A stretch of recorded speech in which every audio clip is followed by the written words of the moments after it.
My name is Isa Woldeguiorgus. I'm the Executive Director at the Center for Hope and Healing. We're an organization that is about breaking the silence around sexual assault. I was born and raised in the Bronx, New York, with violence and oppression all around me. Imagine me at 10 years old, sitting on the edge of my bed, wondering how I could tell my parents that I was being sexually abused. My mind was racing. I was terrified. I felt alone. They'll never believe me. I can lose my whole family. This terror and feeling of isolation is what survivors face every day. So I never told anyone. I was silent. I was alone. The reality is that this is the experience that we seek to end at the Center for Hope and Healing. The great poet Maya Angelou once said, "I can be changed by what happens to me, but I refuse to be reduced by it." This is something we say to survivors that we work with. Your experience is not who you are. You're not defined by the violence that you experience. You'll hear these words in our work, and they're the foundation of what we do. The truth about sexual assault is that it is an epidemic in our country and across the globe. Nearly 500,000 people every year are impacted by sexual violence, and a large percentage of those are children. But unfortunately, we don't want to talk about it. It's an issue that's not comfortable for us to discuss at our dinner tables and even in our boardrooms. In order to change sexual assault, we have to break the silence. We have to talk about it. We have to not leave survivors alone without supports. This is where CHH comes in.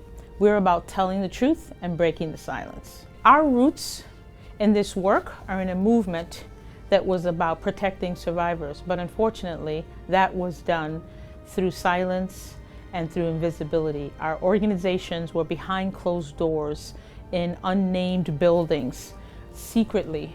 Our movement began with people taking their children into homes, right, with neighbors helping neighbors. But we seek to find a new generation for the work to end sexual violence. We want to be visible, we want to be public, we want our community involved in ending sexual assault. Rather than hide survivors away, we ask ourselves a new question.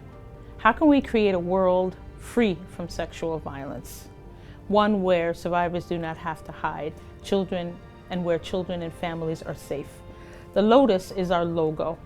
In many cultures across the globe, you will see the lotus as a flower that is only born in the mud. The lotus is a flower that breeds from the mud and rises above to represent a flower of purity and of strength. We often say in our organization about the work, the lives of survivors, that no mud, no lotus. So being sexually abused feels like this picture, right? On the left side is dark, it's heinous, it's violent. That's where oppression, racism, sexism, all breed and live. And sexual violence is a tool of those oppression.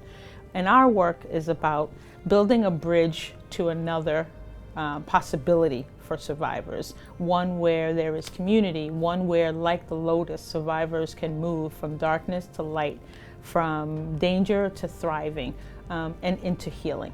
And our strategies begin with being there for survivors 24/7. We operate a 24/7 hotline. We provide individual counseling, group counseling, support, advocacy. Recently at an emergency room, we encountered a transgender survivor who was not being treated well in the hospital setting with competent care. And we provided concrete resources, a place to stay, food, right? Healing begins with meeting survivors where they're at, and that's how we do our work. And our work is also about preventing sexual violence, not just intervening. Our prevention programs work with education, community awareness, right? Work around ending racism and sexism and other areas of oppression that contribute to sexual violence. We can't do this alone. We serve Lowell and 15 surrounding communities, and we engage all of our partners to being part of the solution. And our model for change works. In the past year, we've served over 250 individual survivors and families. We've reached over 500 individuals with community prevention activities, and we've served over 2,000 general community members with awareness raising and educational activities. And we did this during the pandemic. Speaking of the pandemic, like all of us, we had to pivot. So one of the things we did during the pandemic to meet people where they're at is we purchased a van and we started a mobile healing unit where rather than asking people to come to us, we were able to go to them. Our Driving Hope program has served thousands in the community with PPE, basic needs, with any support that is needed out in the community. So at CHH, we like to say that we are about driving hope. The other thing that happened during COVID, we took another bold step and purchased an old bank in downtown Lowell in 2021.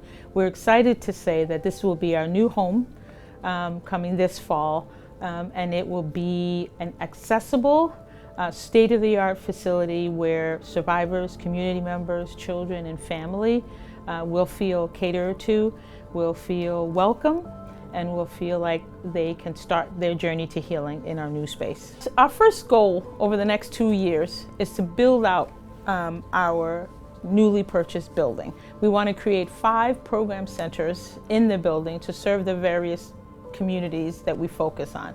One will be a child and family center, a youth and teen center, and 2 community dialogue, community training centers in the building to host workshops, conversations, and education. And lastly, we will be creating a community lounge with a kitchen and space to have cooking classes and activities, even salsa lessons. So we're hoping in our first goal that you would invest in us for a total of $450,000 for our Building Hope campaign. Our second goal is to sustain the creative and vital work we've been doing. We want to bring on 3 additional positions to increase the organization's sustainability, and those will cost about $480,000. In total, between our building campaign and our new and the staffing for sustainability, we seek a $930,000 investment. So we ask you to join us in this movement for hope and healing, and invest in us, invest in our community and in our future. Imagine a world free from sexual violence.